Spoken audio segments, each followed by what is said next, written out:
जननीं शारदां देवीं रामकृष्णं जगद्गुरुं पादपद्मे तयो स्फुत्वा प्रणमामि मुहुर्मुहुः।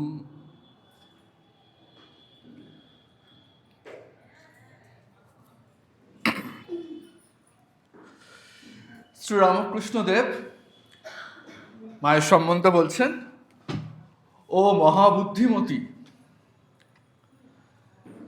বলছেন ও শারদা, সরস্বতী অর্থাৎ স্বয়ং জ্ঞান প্রদায়িনী দেবী।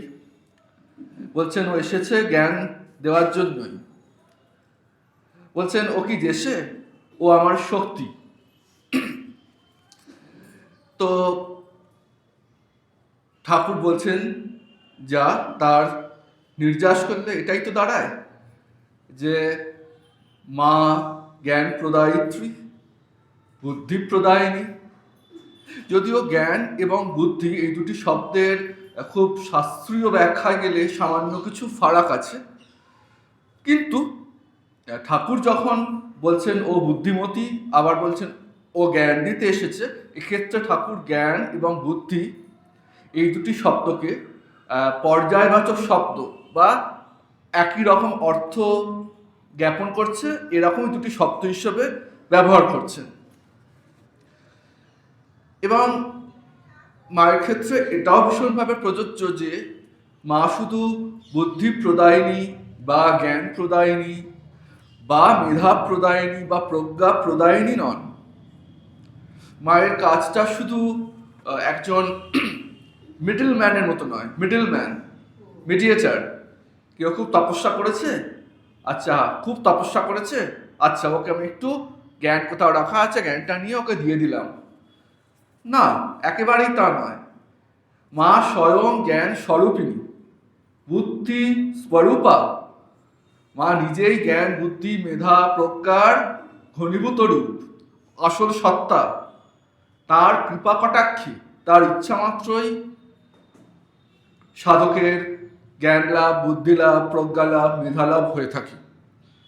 তাই আজকে যে বিষয়ে আলোচনাটি হবে সেটি হচ্ছে বুদ্ধি স্বরূপিণী মা শারদা। বুদ্ধি প্রদায়িনী নন, প্রদায়িনী বললে একটু ছোট করে দেওয়া হয়। বুদ্ধি স্বরূপিণী, প্রদায়িনী তো বটেই। বেদান্ত বলছে যে আমরা আমাদের যে স্বরূপ, সেই স্বরূপটা ভুলে যাই বেশিরভাগ মানুষই। কেন ভুলে যাই? বলছে আমরা যে স্বরূপত আত্মা, সেটিকে ভুলিয়ে দিচ্ছে মহামায়া বা অবিদ্যা। কিভাবে? যেন আসল স্বরূপের ওপর কতকগুলি খাপ চাপা পড়ে গেছে, কোষ।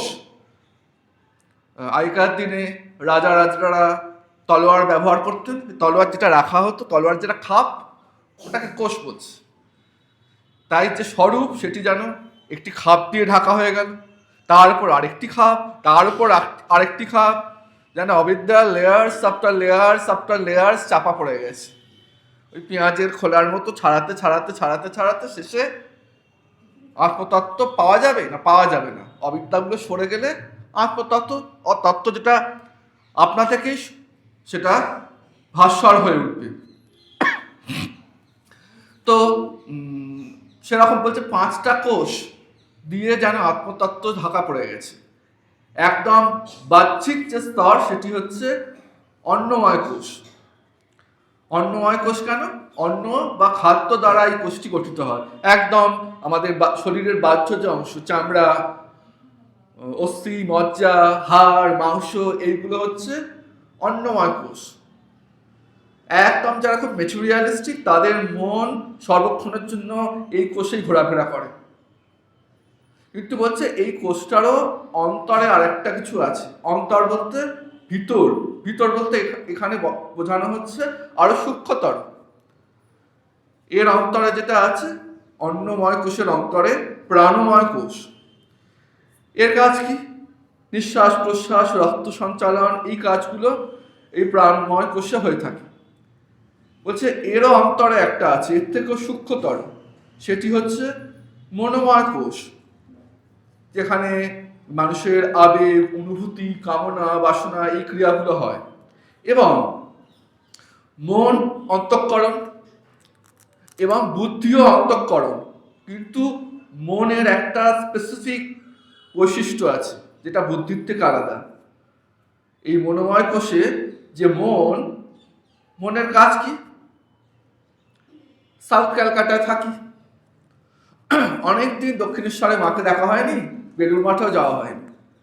কালকে রবিবার ছুটি আছে, কালকে যাব দক্ষিণেশ্বরে মা ভবতারিণীকেও একটু দর্শন করব, আর বেলুড় মঠেও ঠাকুরকে দেখতে যাব। কি করে যাব? খুব সহজ হচ্ছে, মেট্রো নিই।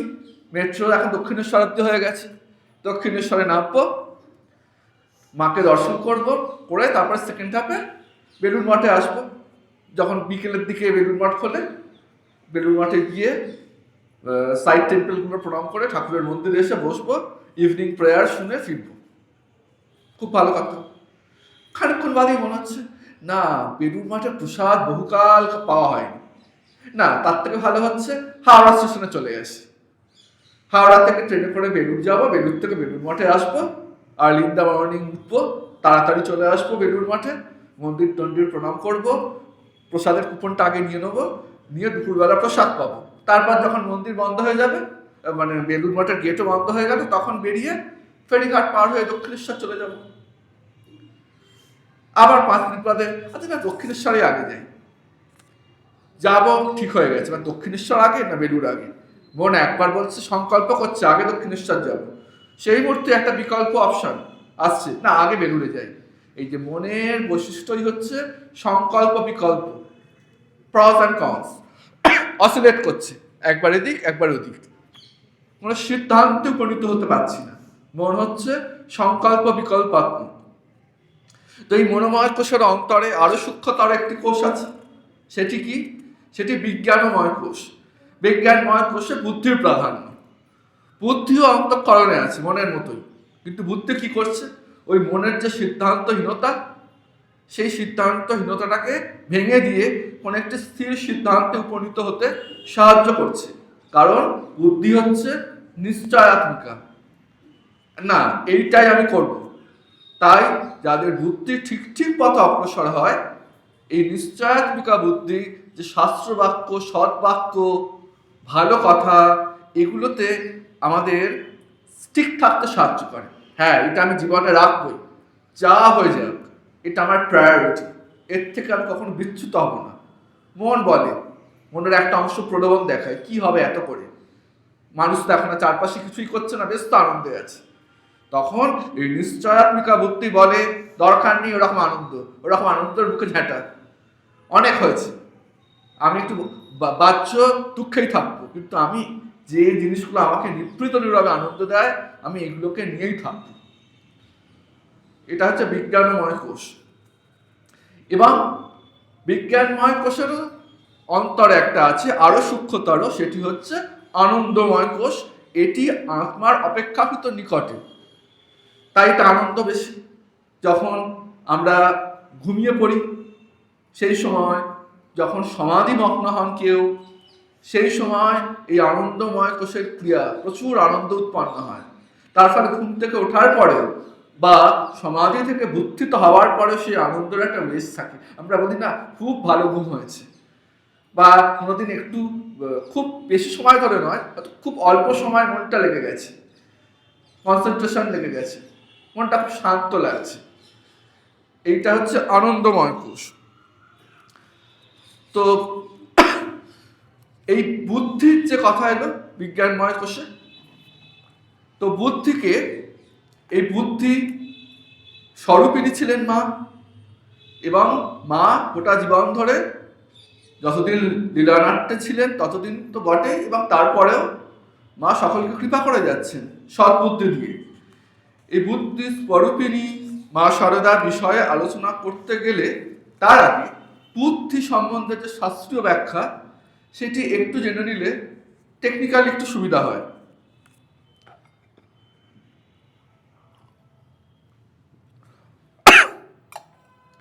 কঠোপনিষদে খুব সুন্দর একটি রূপক দিয়ে এই বুদ্ধিকে ব্যাখ্যা করা হয়েছে। কি বলা হচ্ছে না, মানব দেহ, এই যে মানুষের শরীর, সেটিকে তুলনা করা হচ্ছে একটি রথের সঙ্গে। মানব দেহ একটি রথ। তো রথ তো আর চুপচাপ দাঁড়িয়ে থাকে না, রথ কোন একটা পথে চলছে। কোন পথে চলছে? পথটা খুব বন্ধুর, উত্থান পতন, মানে খুব স্মুথ রাস্তা নয়, এবড়ো খেবড়ো, সংসার রূপ পথ। সেই সংসার রূপ পথে আমার এই দেহরূপ, মানব দেহরূপ রথ চলছে। ভালো কথা, রথ তো আর এমনি এমনি চলবে না, ঘোড়া লাগবে। হ্যাঁ আছে, 5টা ঘোড়া আছে, পঞ্চেন্দ্রিয়, 5টা ঘোড়া এই আমার দেহরূপ রথকে এগিয়ে নিয়ে চলেছে। সে তো সাংঘাতিক ব্যাপার।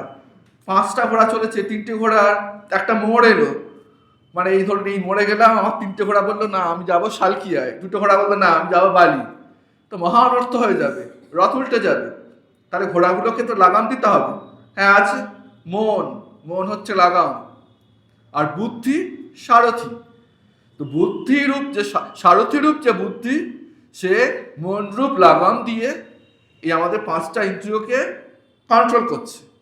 এবং এই কন্ট্রোলড ইন্দ্রিয় যখন হয়, তখন এই সংসার পথে হাজারটা ঝামেলা, এবড়ো খেবড়ো রাস্তা হলেও খুব স্মুথলি এগিয়ে যায়।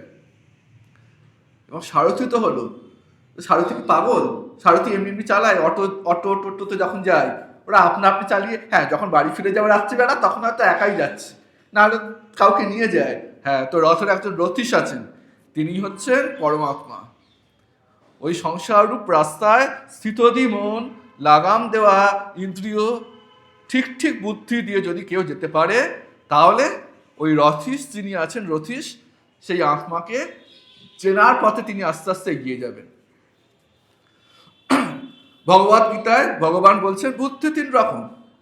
সবচেয়ে নিম্ন স্তরের যে বুদ্ধি সেটা হচ্ছে তামসিক বুদ্ধি, তার থেকে উৎকৃষ্টতর বুদ্ধি হচ্ছে রাজসিক বুদ্ধি, আর উৎকৃষ্টতম বুদ্ধি হচ্ছে সাত্ত্বিক বুদ্ধি।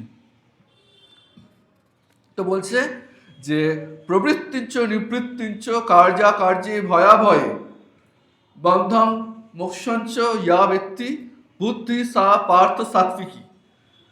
তো সাত্ত্বিক বুদ্ধি কি না, সাত্ত্বিক বুদ্ধি কয়েকটা বিষয়ে ওয়েল আপডেটেড, ঠিক ঠিক জানে। যদি জানে তাহলেই সেটা সাত্ত্বিক বুদ্ধি। ওকে, কি জানে? বলছে সাত্ত্বিক বুদ্ধি অবশ্যই জানবে কোনটা প্রবৃত্তি মার্গের কাজ, কোনটা নিবৃত্তি মার্গের কাজ। প্রবৃত্তি মার্গে ধর্ম, অর্থ, কাম, মোক্ষ সবই আছে।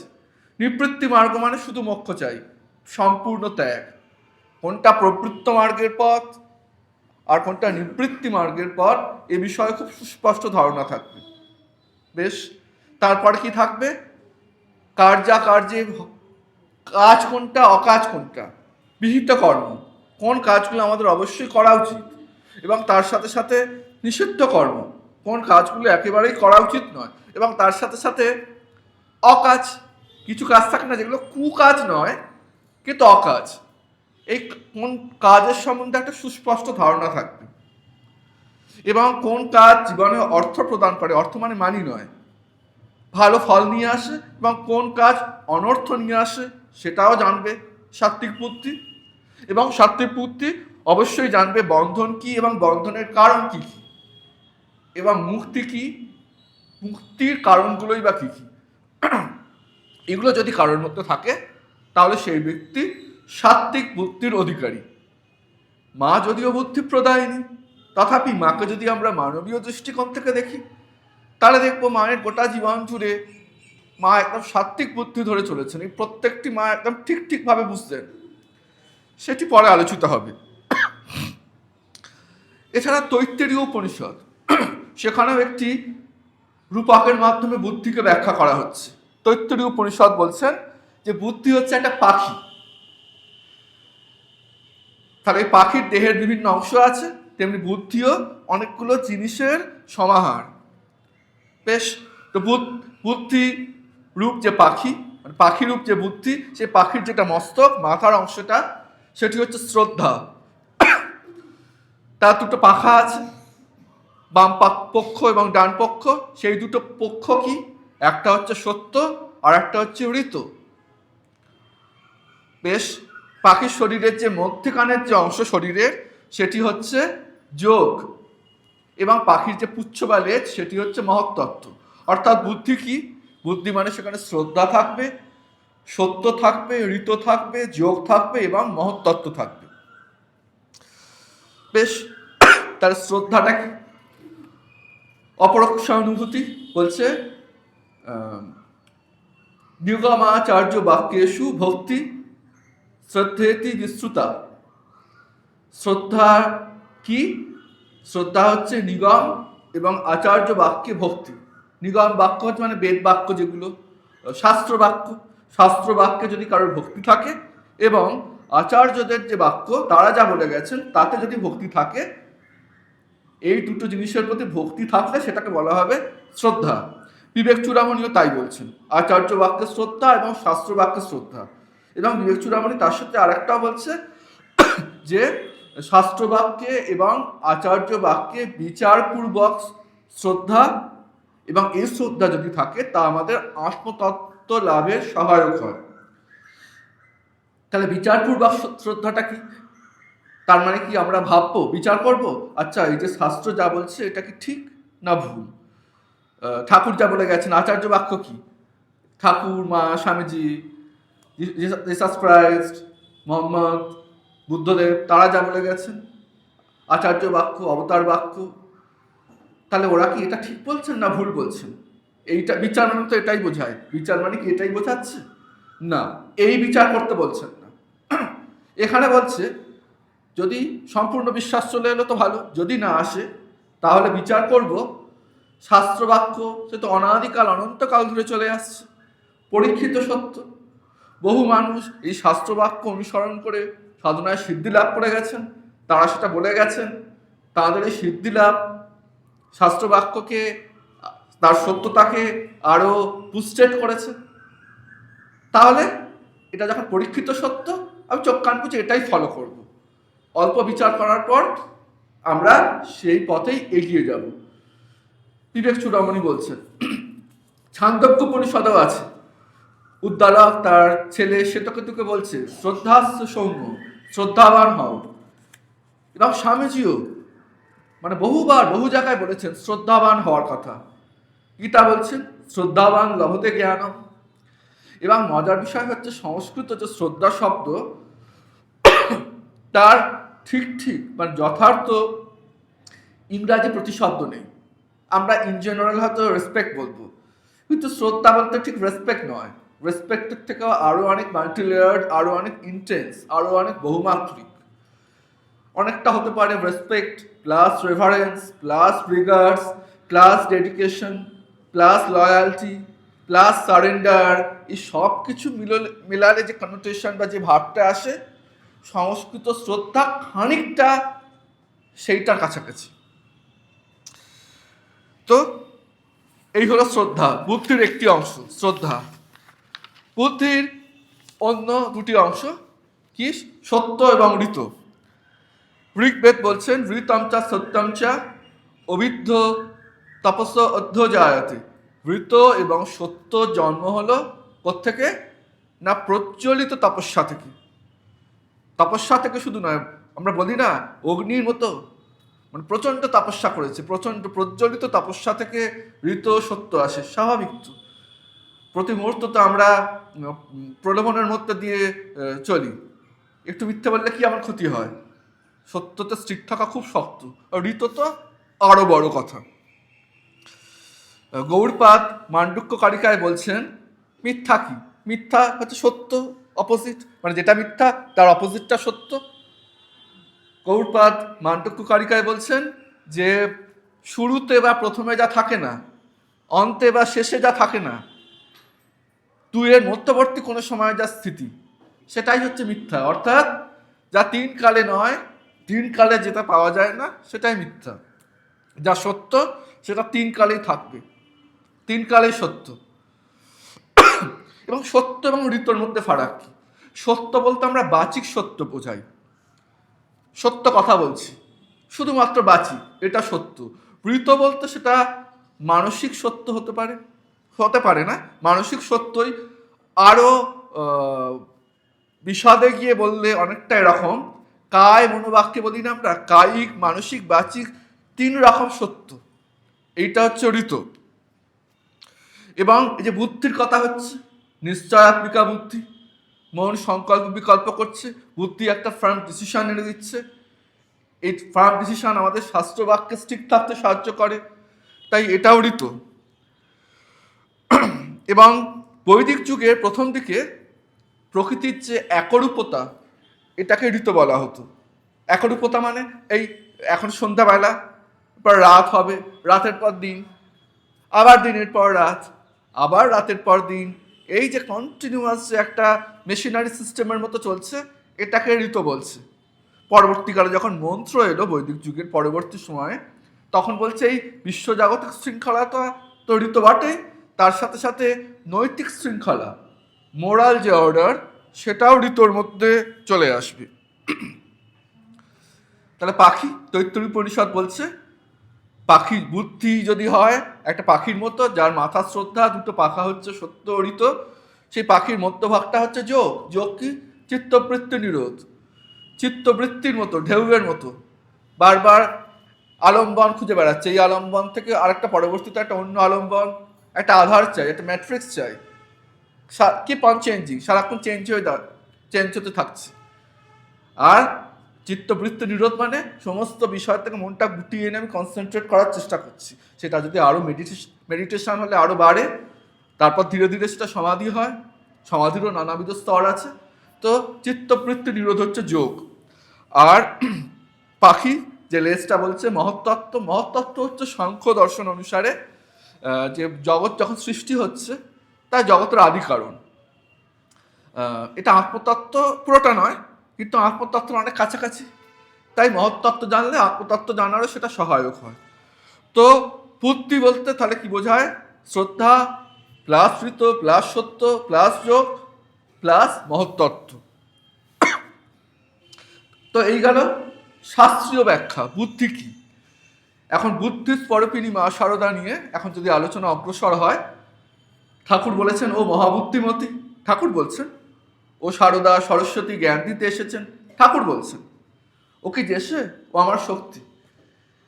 মাও কিন্তু কখনো কখনো বলছেন, হ্যাঁ মা হয়তো সচরাচর বলতেন না, অতি অবশ্যই যিনি স্বয়ং ঈশ্বরী, তিনি যদি তার ঐশ্বর্য ভাবটা সারাক্ষণ রাখেন, তাহলে আর লীলা হয় না। মাধুর্য রসে ঢেকে রাখতেন, সাধারণ হয়ে থাকতেন। তো কখনো কখনো অসচেতনভাবে বেরিয়ে পড়েছে তার ঈশ্বরীয় সত্তা। কখনো কখনো তাদের মনে হয়েছে যে এই জায়গায় বিশ্বাস আনার জন্য একটু দরকার। যেমন ঠাকুর মথুরবাবুকে দেখিয়েছিলেন শিব হয়ে যাচ্ছেন, কালী হয়ে আসছেন, সেরকম মাও কখনো কখনো বিশ্বাস আনার জন্য কৃপা করে দেখিয়েছেন।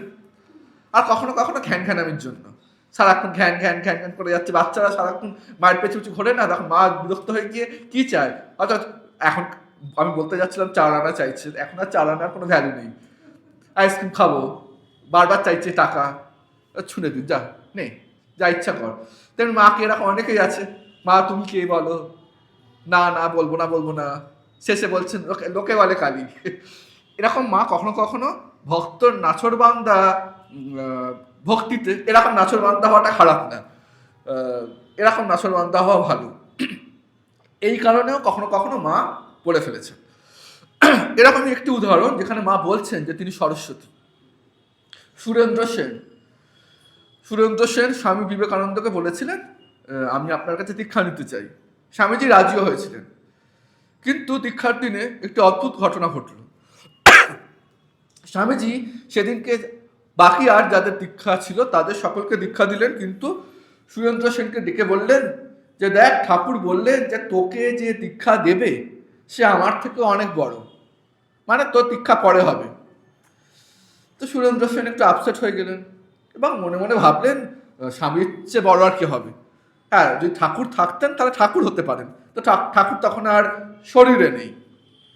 স্বামীজি বুঝেছেন আমার যোগ্যতা নেই, সেটা যদি আবার আমাকে বলা হয় আমি দুঃখ পাবো, এই জন্য ছেলে মানুষের মতো একটু প্রবোধ দিয়েছেন আমাকে, এটাই ভেবেছেন।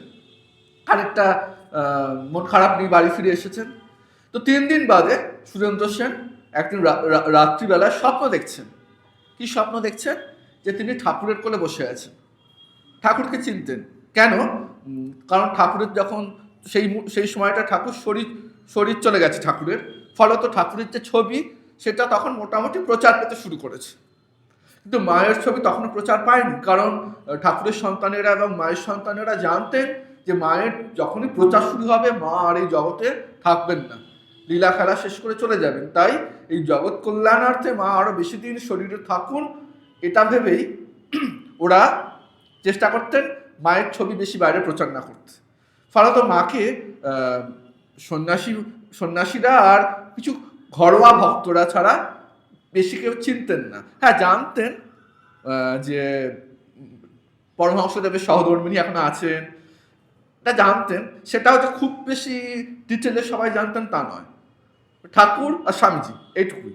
কেউ কেউ মায়ের কথা জানতেন কম, তার থেকেও কম মায়ের ছবি দেখেছেন, মা দর্শন পেয়েছেন। মানে মা স্বামীজি চলে গেলেও হয়তো চিনতে পারবেন না, এরকম ব্যাপার। কিন্তু ঠাকুরের ছবি দেখেছেন সুরেন্দ্র সেন, তিনি স্বপ্নে বুঝতে পারছেন যে ঠাকুরের কোলে সুরেন্দ্র সেন বসে আছেন। কি আনন্দ, ঠাকুরের কোলে বসে আছে। তারপর দেখছেন একজন দেবী মূর্তি এসেছেন। দেবী মূর্তি এসে সুরেন্দ্র সেনকে বলছেন, একটা দীক্ষা নেওয়ার জন্য পিড়াপিড়ি করছেন। তো সুরেন্দ্র সেন সেই দেবী মূর্তিকে বলছেন, আপনি কে? তখন সেই দেবী মূর্তি বলছেন, আমি সরস্বতী। বলে আবার বলছেন, দীক্ষা নাও, মন্ত্র নাও, মন্ত্র নাও। সুরেন্দ্র সেন বলছেন, আমি মন্ত্র নেব না। আর দেবী মূর্তিও আর ছাড়েন না, নাও নাও নাও। ওই যে আজ কথায় আছে না, ভগবান এরকমই খেয়াল খুশি মতো চলেন। একজন সন্দেশ চাইছে বারবার, তাকে সন্দেশ দিচ্ছে না বাচ্চারা, আর একজন চায়নি, তার পেছু পেছু গিয়ে তার হাতে দিয়ে আসছে এইরকম। তখন মা যখন মানে ওই দেবী মূর্তি যখন এত পিড়াপিড়ি করছেন, তখন সুরেন্দ্র সেন সব একদম স্বপ্নে হচ্ছে। তখন বলছেন, আচ্ছা এই মন্ত্র পেয়ে আমার কি হবে? তখন সেই দেবী মূর্তি বলছেন, এই মন্ত্র পেলে তুই কবি হবি। তখন সুরেন্দ্র সেন বলছে, আরে আমার কবি হওয়ার কোনো ইচ্ছা নেই, হওয়ার দরকার নেই। তখন সেই দেবী মূর্তি বলছেন, আরে কবি মানে জানিস, কবি মানে হচ্ছে জ্ঞান। বলে তখন দীক্ষামন্ত্রটা তিনি উচ্চারণ করে দিয়েছেন। উপায় নেই, শোনা হয়ে গেছে। তো স্বপ্নে হলেও শোনা তো হয়েছে। তারপর তিনি জপ করার প্রণালী দেখিয়ে দিলেন সেই দেবী মূর্তি, আর বললেন 108 বার জপ করতে। তারপরে স্বপ্ন ভেঙে গেল। তারপরে অনেক কাল কেটে গেছে, প্রায় 9 বছর। সেই স্বপ্নের রেশও মন থেকে চলে গেছে। সেই সময় তারপরে স্বামীজিও আর নেই সম্ভবত। এদিকে সুরেন্দ্র সেনের তো দীক্ষা হয়নি, একটা মনের মধ্যে খচখচানি আছে, এখনো দীক্ষা হলো না। তো স্বামীজির শিষ্য শরৎচন্দ্র চক্রবর্তী স্বামী শিষ্য সংবাদ যিনি লিখেছেন, তিনি ওকে প্রেরণা দিয়েছেন, আরে জয়রামবাটিতে তো মা আছেন, যাও মায়ের কাছে দীক্ষা নিয়ে এসো। ঠিক কথা, যেতেই হবে মায়ের কাছে। সুরেন্দ্র সেন গেছেন জয়রামবাটিতে মায়ের কাছে, মাকে দেখেছেন। তারপরে 2-1 দিন বাদে মা বলেছেন, ঠিক আছে, দীক্ষার দিনটা বলে দিয়েছেন 2-1 দিন বাদে। তখন দীক্ষা চলছে, তখন মা সুরেন্দ্র সেনের মানে নিজের ডান হাতটা সুরেন্দ্র সেনের মাথায় রেখেছেন, আর মা নিজের বাম হাতটা সুরেন্দ্র সেনের চিবুকে ধরে দীক্ষা মন্ত্রটা বলছেন। যেই মুহূর্তে দীক্ষা মন্ত্র বলেছেন, সুরেন্দ্র সেনের হঠাৎ করে মনে পড়ে গেছে সেই 9 বছর আগে রাত্রে দেখা স্বপ্ন। এই স্বপ্নে যে মন্ত্র শুনেছিলেন, এক্স্যাক্টলি সেই স্বপ্ন, ওই একই মন্ত্র। আমরা বলি না গুজবাম্প, সে গায়ে লোম খাড়া দিয়ে ওঠে, তার থেকেও বেশি। মানে সঙ্গে সঙ্গে সংজ্ঞা হারিয়ে ফেলেছেন সুরেন্দ্র সেন। তারপর সংজ্ঞা ফিরেছে। সংজ্ঞা ফেরার পর সুরেন্দ্র সেন তারপর আস্তে আস্তে রিয়েলাইজ করছেন, আরে শুধু তাই নয়, যে দেবী মূর্তিকে দেখেছিলাম সেই দেবী মূর্তি আমায় দীক্ষা দিচ্ছে। ভাবে বিভোর, ভক্তিতে মাতোয়ারা হয়ে গেছেন, কথা বেরোচ্ছে না মুখ দিয়ে, বলার চেষ্টা করছেন যে মা এই মন্ত্র আমি পেয়েছি, আপনি আমায় দিয়েছেন স্বপ্নে। বলতে পারছেন না। মা তখন বলছেন, কি মিলছে তো, মিলছে তো। তো এইখানে মা নিজেই সম্মুখে বলছেন যে তিনি সরস্বতী। এবং মা সরস্বতীর যে তত্ত্ব, সেই তত্ত্ব থেকে আমরা দেখতে পাবো মায়ের হাতে যে পুস্তক, সেই পুস্তক হচ্ছে বেদ বা জ্ঞানের প্রতীক। মা সরস্বতীর হাতে জপমালা থাকে, সেটি হচ্ছে আধ্যাত্মিকতা বা মনঃসংযমের প্রতীক। তত্ত্বগতভাবে মা সরস্বতীর হাতে একটা জলপূর্ণ পাত্র থাকে। এখন আর দেবী মূর্তিতে ওই জলপূর্ণ পাত্রটা সেইভাবে আনা হয় না, কিন্তু অরিজিনালি আছে। তো সেই পাত্রটি হচ্ছে বিবেক। বিবেক কি? যা ভালো এবং মন্দের মধ্যে পার্থক্য করতে শেখায়। আর পাত্রের মধ্যে যে জল আছে সেই জলটি হচ্ছে মুক্তি, মুক্তির প্রতীক। আর মায়ের যে বাহন হাঁস, সে হচ্ছে পরমহংসের প্রতীক। পরমহংস কি করতে পারে? জল আর দুধে আলাদা করতে পারে। এবং বীণা, বীণা হচ্ছে সৃষ্টিশীলতা, ক্রিয়েটিভিটির প্রতীক। ওই যে মা বলছেন না, কবি হবি, জ্ঞানী হবি, তার সৃষ্টি করতে হবে। তো আমরা যদি মা শারদার জীবন দেখি তাহলে দেখতে পাবো মায়ের জীবনে এরকম জ্ঞান, ভক্তি, প্রজ্ঞা, মেধা মুহুর্মুহু ফুটে বেরোচ্ছে, কখনো প্রকটভাবে, কখনো অত্যন্ত সূক্ষ্মভাবে, যে ভক্তরা বুঝতেই পারছেন না। শ্রীরামকৃষ্ণ পুথিকার অক্ষয় কুমার সেন, তার যখন পুঁথি লেখার কথা হচ্ছে, মা তাকে সর্বান্তকরণে আশীর্বাদ করেছিলেন এবং পুঁথি পড়ে মা অত্যন্ত খুশি হয়েছিলেন, মায়ের আশীর্বাদ পেয়েছিলেন অক্ষয় কুমার সেন। স্বামীজি পরবর্তীকালে সেই পুঁথি পড়ে বলেছিলেন শক্তির পূজা নেই, অর্থাৎ মাকে ইনক্লুড করা হোক, সেটাও করেছিলেন অক্ষয় কুমার সেন শাকচুন্নি পরে। একসময় মা শারদা এটাও বারবার বলতেন কি, যে সাধু ভালো, বিদ্বান সাধু তার থেকেও ভালো। সাধু ভালো, তো সেই সাধু যদি আবার বিদ্বান হন তাহলে আরো ভালো। কেমন না, হাতির দাঁত সোনা দিয়ে বাঁধানো। জয়রামবাটিতে মা তার সন্তানদের খেতে দিয়েছেন, দাঁড়িয়ে আছেন মা, সন্তানেরা খাচ্ছেন, মা একটি সন্তানকে দেখিয়ে বলছেন এই ছেলেটি কবি হবে। তখন যাকে বলছেন তিনি গিয়ে ওই সন্তানকে বলছেন, মা বলছেন যে তুমি কবি হবে। তখন সেও বলেছে, কবি না, আমার কবি হওয়ার দরকার নেই, মা কৃপা করে আমাকে আশীর্বাদ করুন যাতে ঈশ্বর দর্শন হয়, ইষ্ট দর্শন হয়। তখন মা বলছেন, আরে কবি মানে কি? কবি মানে জ্ঞানী। জ্ঞান মানে তো সেটাই, আত্মতত্ত্ব জানবো, আমি কে, এটাই জানা, সেটাই তো রিয়েলাইজেশন। তো সেই যাকে বলেছিলেন তিনি পরবর্তীকালে হয়েছিলেন স্বামী মাধবানন্দজি মহারাজ, রামকৃষ্ণ সংঘের সংঘাধ্যক্ষ হয়েছিলেন। এবং মায়ের মধ্যে এই যে বুদ্ধির যে ছিল, আচ্ছা এই কথাগুলো যখন আমরা বলছি আমরা কিন্তু মাকে মানবীয় দৃষ্টিকোণ থেকেই দেখছি, নালে মায়ের বুদ্ধি ছিল এই বলাটাও একটা পাগলামো, পাগলের প্রলাপ। যদি মানবীয় দৃষ্টিকোণ থেকেও দেখা যায়, মায়ের মধ্যে খুব সূক্ষ্ম বিশ্লেষণী ক্ষমতা ছিল। এমনভাবে উনি সূক্ষ্ম বিষয়টাকে ধরতে পারতেন যেটা আর পাঁচজন অনেক আপাত অর্থে জ্ঞানীগুণী মানুষও পারতেন না। তো একদিন আলোচনা চলছে যে ঠাকুরের আগমনের উদ্দেশ্য কি, নানা উনি নানা মত, এক একজন এক এক রকম বলছেন। তো শেষে সংখ্যাগরিষ্ঠ যেটা বললেন যে সর্বধর্ম সমন্বয়, এটার জন্যই ঠাকুর এসেছিলেন। তখন মাও তো আশেপাশেই আছেন, তখন মাকে জানানো হলো বা মাকে বলা হলো, মা আপনি বলুন ঠাকুরের আগমনের উদ্দেশ্য কি। তো মা বলছেন, দেখো ঠাকুরের আগমনের উদ্দেশ্য যে সর্বধর্ম সমন্বয়, এটার জন্যই যে ঠাকুর এসেছিলেন এটা আমার মনে হয় না, বা ঠাকুর যে কোনো মতলব করে সর্বধর্ম সমন্বয় করেছেন তাও মনে হয় না। মতলব শব্দটা তখনকার দিনে একটা কলিকুয়াল টার্ম ছিল। এক্ষেত্রে মানে মা বোঝাতে চাইছেন সর্বধর্ম সমন্বয় করব, এরকম একটা সংকল্প করে ঠাকুর কাজে এগিয়েছিলেন এমনটি নয়, এটা বাই ডিফল্ট হয়ে গেছে, বাই ডিজাইন নয়। তখন মা বলছেন ঠাকুর এসেছিলেন ত্যাগ শেখাতে। এই জড় সর্বস্ব, ভোগ সর্বস্ব যে জগৎ, সেই জগতে অন্ধকারময় জগৎকে অন্ধকারত্ব খুঁচিয়ে দিয়ে মানুষের মধ্যে যে আলো আছে, মানুষ যে অরিজিনালি তার মধ্যে যে দিব্যভাব আছে, সেটা যে ত্যাগের মাধ্যমে সেটা লাভ করা সম্ভব, এইটা শেখাতেই ভগবান এসেছিলেন। শ্রীরামকৃষ্ণ ভগবান এসেছিলেন সাধুর জন্যও নয়, গৃহীর জন্যও নয়, ভগবান এসেছিলেন কেন? যে ভগবানকে চায় তার জন্য।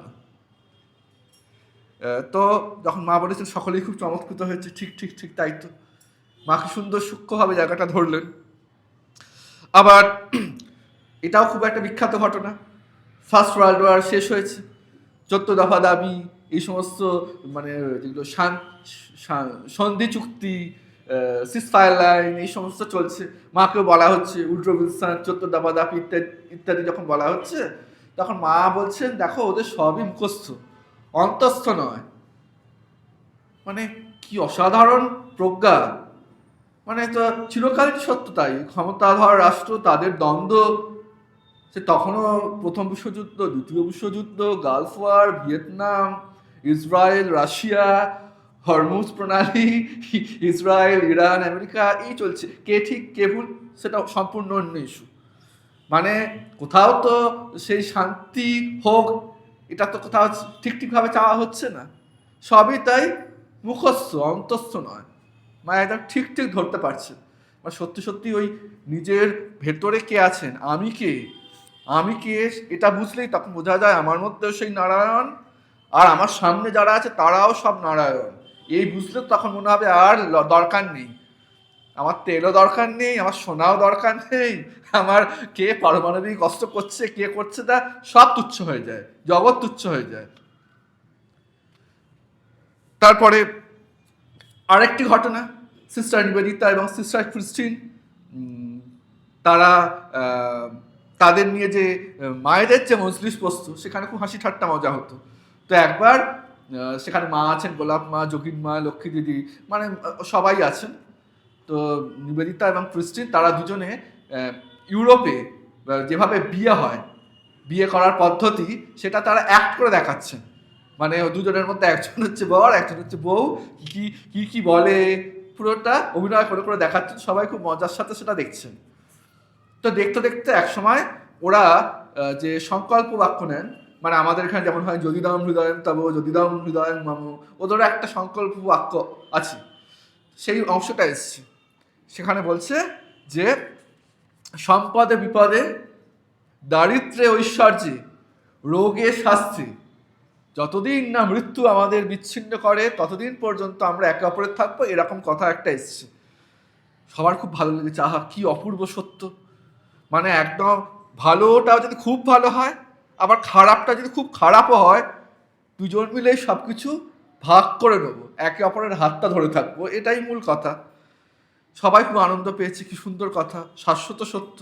কিন্তু নিবেদিতা বলছেন মায়ের আনন্দ যেন সবচেয়ে বেশি। মা বারবার বলছেন আহা কি ধর্মীয় কথা, কি অপূর্ব কথা। একটা সম্পূর্ণ ভিন দেশের ভিন সভ্যতার বিবাহ পদ্ধতি, তার মধ্য থেকেও মা সেই শাশ্বত সুরটা ঠিক ধরে নিতে পেরেছেন। আবার আমরা সেই জানি মা সেই দুর্গাপুজোর জামা কাপড় কিনবেন, বড়দা মহারাজকে বলেছেন জামা কাপড় কেনার জন্য। তিনি ছিলেন স্বদেশী ভাবাপন্ন, সেই স্বদেশের একটু মোটা মোটা কাপড় এনেছেন, কিন্তু মায়ের ভাইপো ভাইজি এদের পছন্দ হচ্ছে না, ওরা মিহি কাপড় চাইছে, ভয় বলতে পারছে না। বা বড়দা মহারাজের কানে গেছে, সে সঙ্গে সঙ্গে বলছেন ওসব আবার কি, ওসব বিলাতি বিলাতি ব্যাপার স্যাপার, ওরাম কেন, এই চরকা কেটে গান্ধী বলছেন সুতো করো, এইসব ব্যাপার স্যাপার চলছে। তো তখন মা বলছেন বড়দাকে, দেখো বাবা ওরাও তো আমারই সন্তান, বিলেতে যারা আছে। মা একটু ব্যাপারটাকে ধামাচাপা দিয়ে একটু দুপক্ষকেই ঠিক রাখার চেষ্টা করছেন, যাতে বড়দা মহারাজেরও মনে না লাগে, আর রাধু মাকু নদী দিদি এদেরও বলা ওকে চিন্তা করিস না, তোদের জন্য মিহি কাপড় আসছে। তারপরে বলছেন দেখো বাবা ওরাও তো আমারই সন্তান, বড়দা মহারাজকে বলছেন, আর এদেরকে নিয়েও আমায় চলতে হয়, এদের মনটি বুঝে আমায় চলতে হয়। তারপরে মানে বলছেন তুমি মিহি কাপড়ই আনো, এটা তো করলেন। আবার কিন্তু এরপর থেকে উনি বড়দা মহারাজকে আর কোনোদিন বলতেন না ওই কাপড় আনতে, কারণ ভাবে আঘাত করতেন না। এই হচ্ছে বুদ্ধি, এটাকে আমরা ব্যালেন্সিং বলি। ব্যালেন্সিং খারাপ কিছু না, কোনো আত্মস্বার্থ নেই। মা যেখানে এরকম ভারসাম্য বজায় রাখছেন সবই শান্তি রক্ষার্থে, পরার্থে, সেখানে আত্মস্বার্থ চরিতার্থ করার বাসনা একেবারেই নেই। গৌড়ীয় বৈষ্ণব তত্ত্বে সেখানে বলা হচ্ছে যে ভগবানের শক্তি প্রকাশিত হয় তিনভাবে। একটা হচ্ছে সন্ধিনী শক্তি, অর্থাৎ অস্তিত্ব শক্তি, সম্বিত শক্তি বা জ্ঞান শক্তি, এবং গ্লাদিনী শক্তি বা আনন্দ শক্তি, এই তিনটির মাধ্যমে। তো মায়ের জীবনে আমরা এই সন্ধিনী শক্তি, সম্বিত শক্তি বা লাদিনী শক্তি তিনটেরই মানে মুহুর্মুহু প্রকাশ দেখেছি, ক্ষণে ক্ষণে দেখতে পাওয়া গেছে।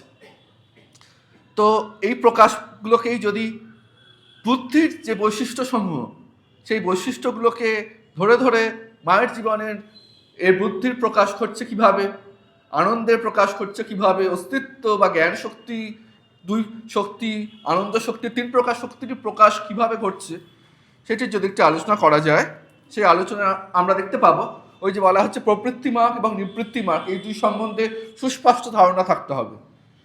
মার একদম সুস্পষ্ট ধারণা ছিল। মা সারা জীবন বাহ্যত যেটা যাপন করেছেন সেটা সংসারী জীবন, বাহ্যত। কিন্তু মা কিন্তু কোনোদিন প্রবৃত্তি মার্গী ছিলেন না।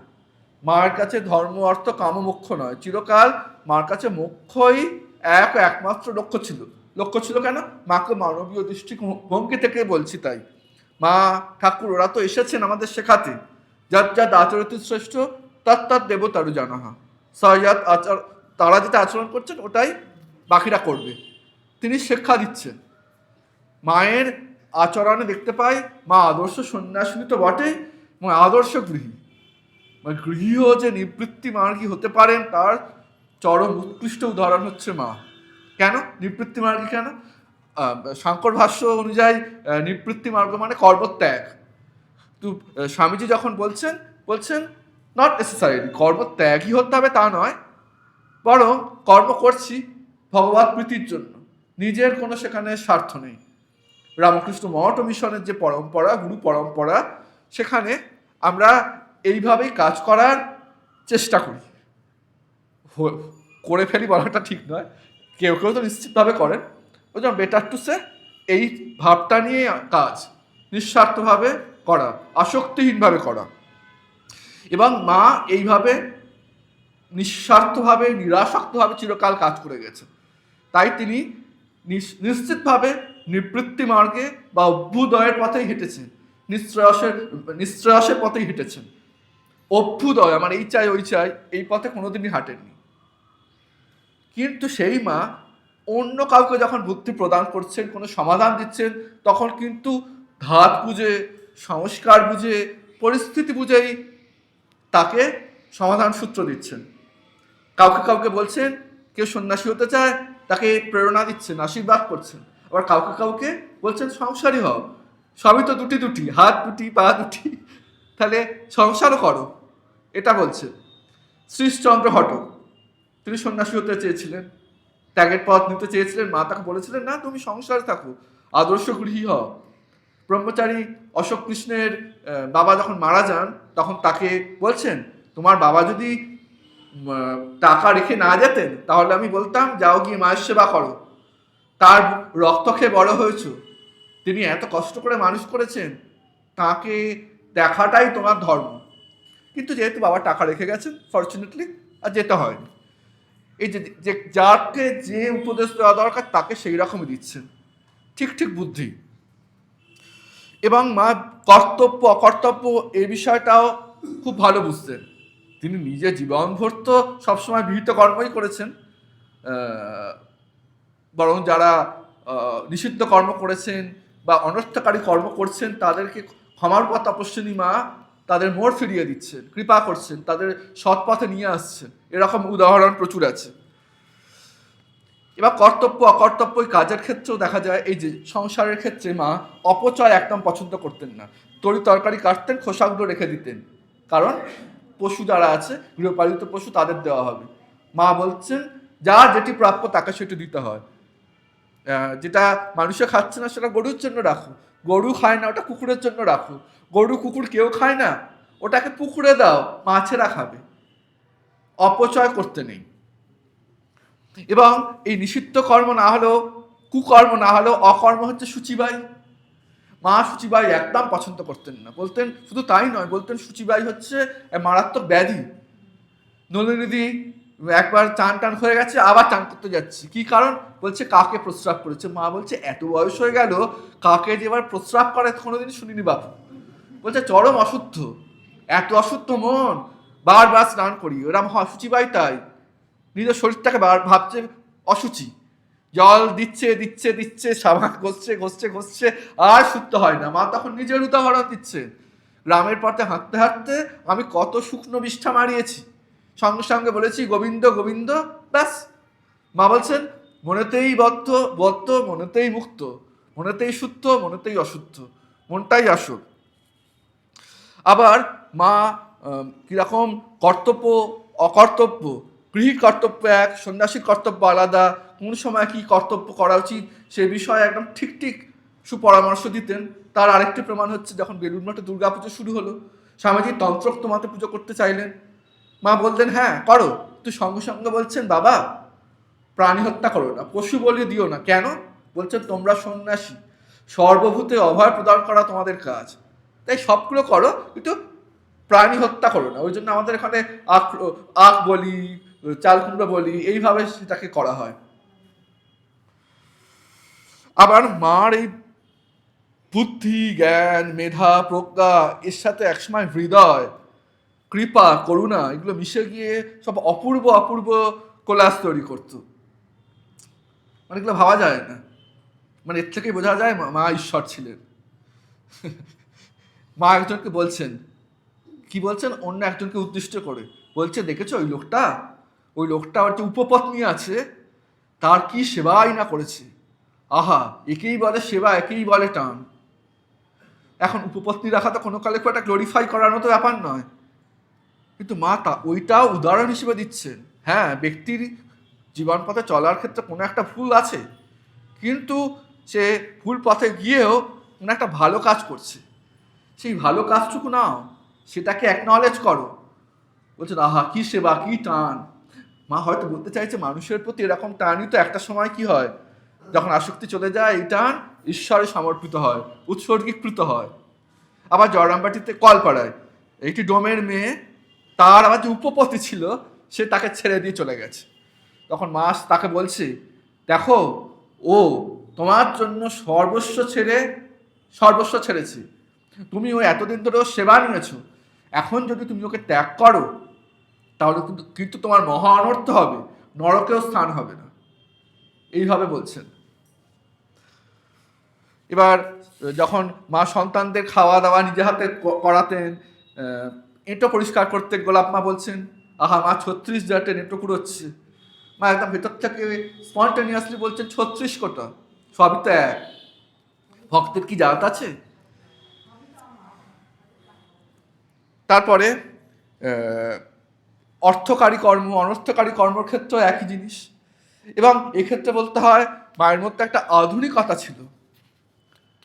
আধুনিকতার ডেফিনিশন এটাই। মা বলছেন যখন কোথা দিয়ে যাবে তার চারপাশে কি হচ্ছে খেয়াল রাখবে, যদি কোথাও থাকো সেখানকার সমস্ত খবর জানা চাই। এর থেকে বড় ইন ট্রু সেন্স আধুনিকতা আর কিছু হতে পারে না। মানে সবসময় সচেতন থাকতে হবে। আবার ওই সাত্ত্বিক বুদ্ধির ক্ষেত্রে বলা হচ্ছে, সাত্ত্বিক বুদ্ধি যার, তিনি বন্ধন এবং বন্ধনের কারণ কি, মুক্তি এবং মুক্তির কারণ কি জানবেন। মাও খুব ভালো করে জানতেন বন্ধনের সবচেয়ে বড় কারণ কি, আমিত্ব, অহংকার। মায়ের মধ্যে আমিত্বের লেশ মাত্রই ছিল না। নিবেদিতা লিখছেন যে মা ভগবান শ্রীরামকৃষ্ণের কত প্রিয় ছিলেন, কিন্তু যারা এ বিষয়ে অবহিত নন তারা যদি মাকে দেখেন, মায়ের মুখে শ্রীরামকৃষ্ণদেবের কথাবার্তা শোনেন, তাহলে তারা বুঝতেই পারবেন না যে তিনি ঠাকুরের কত প্রিয় ছিলেন। মা মানে যখন ঠাকুরের কথা বলতেন কোথাও প্রকাশ পেত না যে তিনি একজন ঠাকুরের বিশেষ কেউ ছিলেন, অত্যন্ত বিনয়ের সাথে দিনহীনভাবে বলতেন। এবং আরও অনেক উদাহরণ দিচ্ছেন। নিবেদিতা তখন বলছেন মায়ের এই যে বৈশিষ্ট্য সম্বন্ধে বলছেন, তা শুধু আমিত্বহীনতাই নয়, এটা বলছে আত্মবিলয়। এরকম আত্মবিলয় দেখা যায় চরম সাধকদের, সাধিকাদের। একদম আমিত্ব নেই, শরীরের বোধই ছিল না, শুধুমাত্র সকলের কল্যাণ করার জন্য রাধু রাধু করে বলছেন এইখানে মনটা রাখতেন। এবং মা প্রার্থনা করছেন যে চাঁদেরও কলঙ্ক আছে, চাঁদের দিকে তাকিয়ে পূর্ণিমা রাতে প্রার্থনা করছেন, চাঁদেরও কলঙ্ক আছে, আমার মনে যেন কোনো দাগ না থাকে। মায়ের মনে কোনো দাগের প্রশ্নই আসে না। মা শেখাচ্ছেন প্রার্থনা কিভাবে করতে হয়। আবার মা মুক্তি তত্ত্বও জানেন, মুক্তির কারণগুলোও জানেন। মুন্ডক উপনিষদ বলছে ব্রহ্মবিদ কারা, আত্মক্রিয় আত্মরতি ক্রিয়াবান এসো ব্রহ্মবিদা বরিষ্ঠাহা। ব্রহ্মবিদ বরিষ্ঠ কারা, যারা বাহ্য বস্তুর দরকার নেই, তারা আত্মবস্তু নিয়েই ক্রিয়া করেন, আত্মবস্তুতেই সম্ভোগ করেন, তাতেই সুখী, এবং তাদের কোনো এফার্ট দিয়ে আলাদা করে ক্রিয়া করতে হয় না।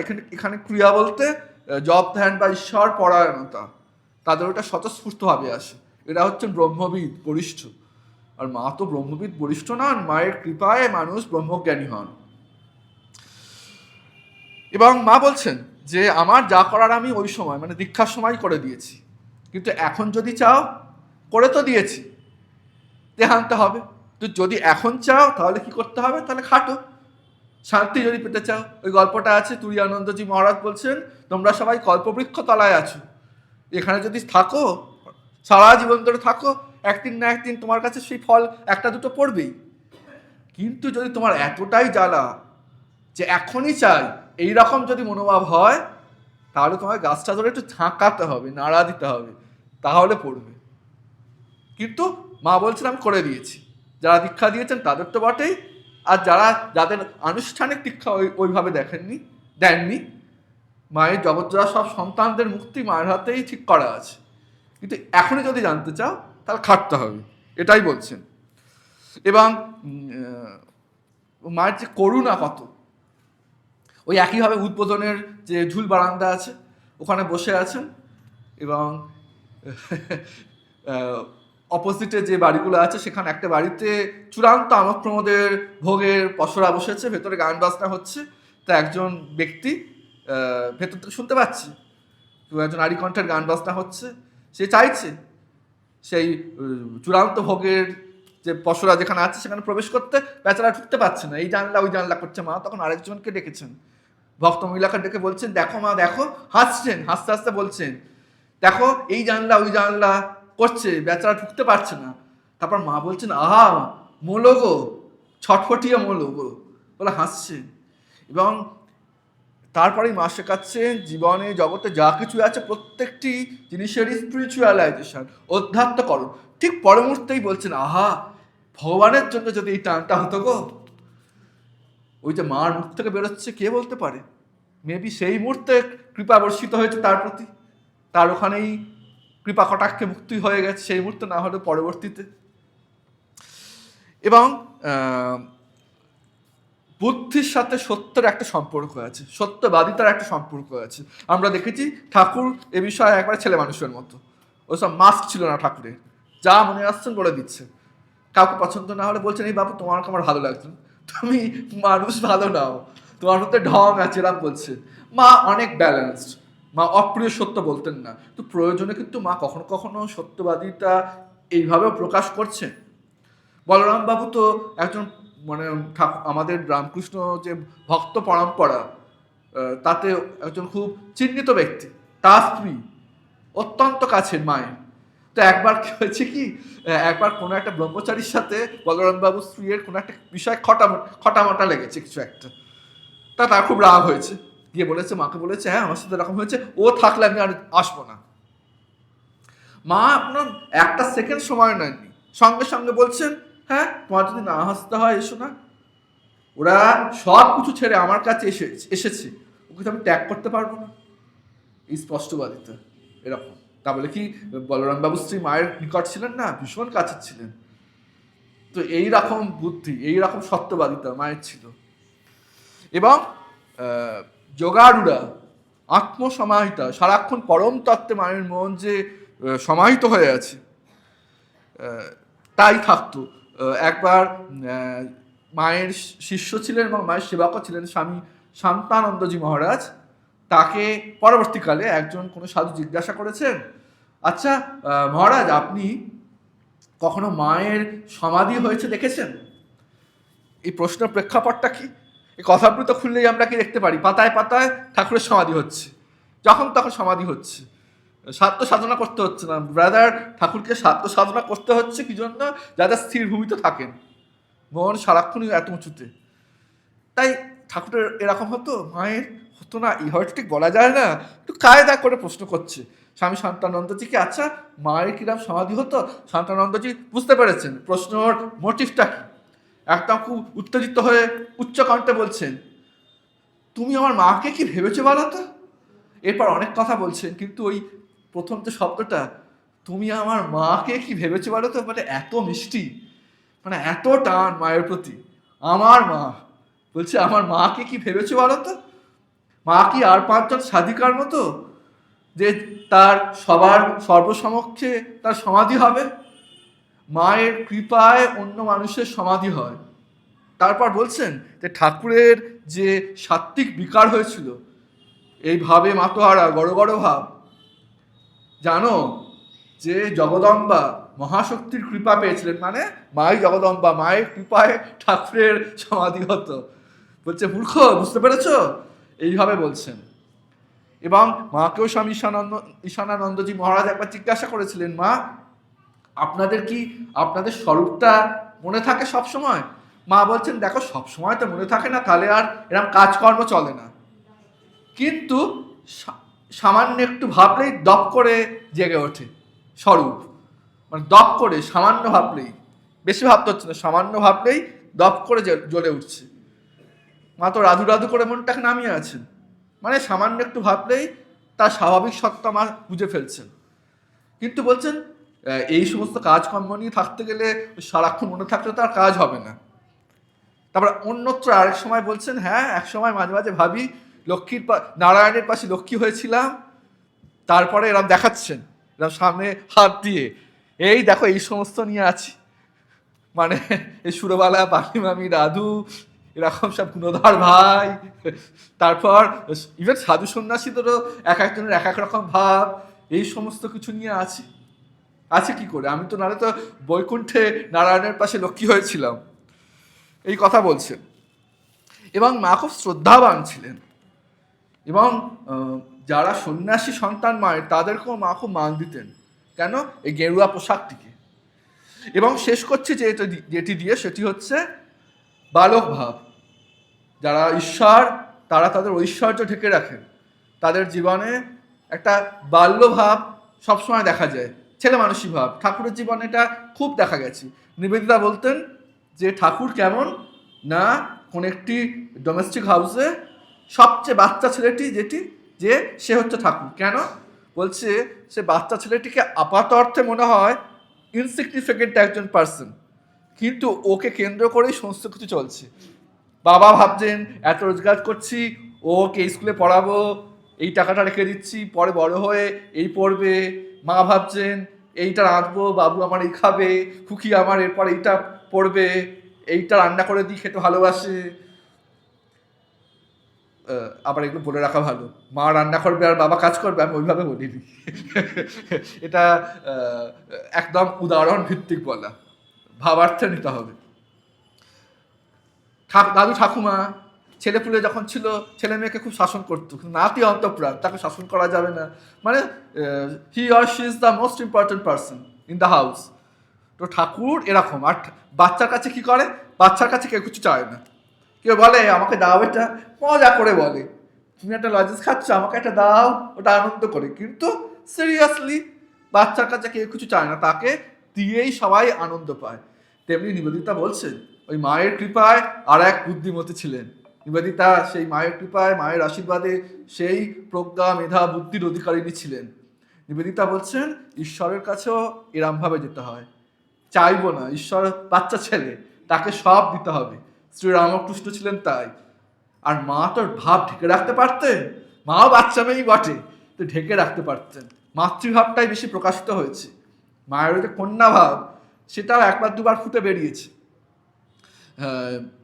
একদিন খুব গরম পড়েছে, মা বলছেন আহা এত গরম, যদি একটু বৃষ্টি হয় তাহলে ধরিত্রীটা একটু জুড়োয়, ঠান্ডা হয়। তো সত্যকে তো মা অনুসরণ করতেন না, মাকে অনুসরণ করতেন সত্য। মা বলেছেন বৃষ্টি হতে হবে, কিছুক্ষণ বাদে অল্প একটু ঝড় হলো, তারপর ঝমঝমিয়ে বৃষ্টি নামলো। শুধু বৃষ্টি না, বড় বড় শিলাবৃষ্টি হচ্ছে। বাকি মায়েরা যারা আছেন, মহিলা ভক্তরা, তারা মাথাটা ঢাকা দিয়ে সব শিল কুড়োচ্ছেন, মাকে দেখাচ্ছেন, আনন্দ করছেন। মা বালিকার মতো হাসছেন, আনন্দ করছেন। দুটো তিনটে শিল নিয়ে খেয়ে নিয়েছেন। পরের দিন জ্বর এসে গেছে। বাড়িতে যেমন হয়, মায়েরাই তো সাধারণভাবে বলেন ওরা এরকম করিস না, খাস না, ঠান্ডা লাগবে। ক্ষেত্রে মাই শিশু হয়ে গিয়েছেন।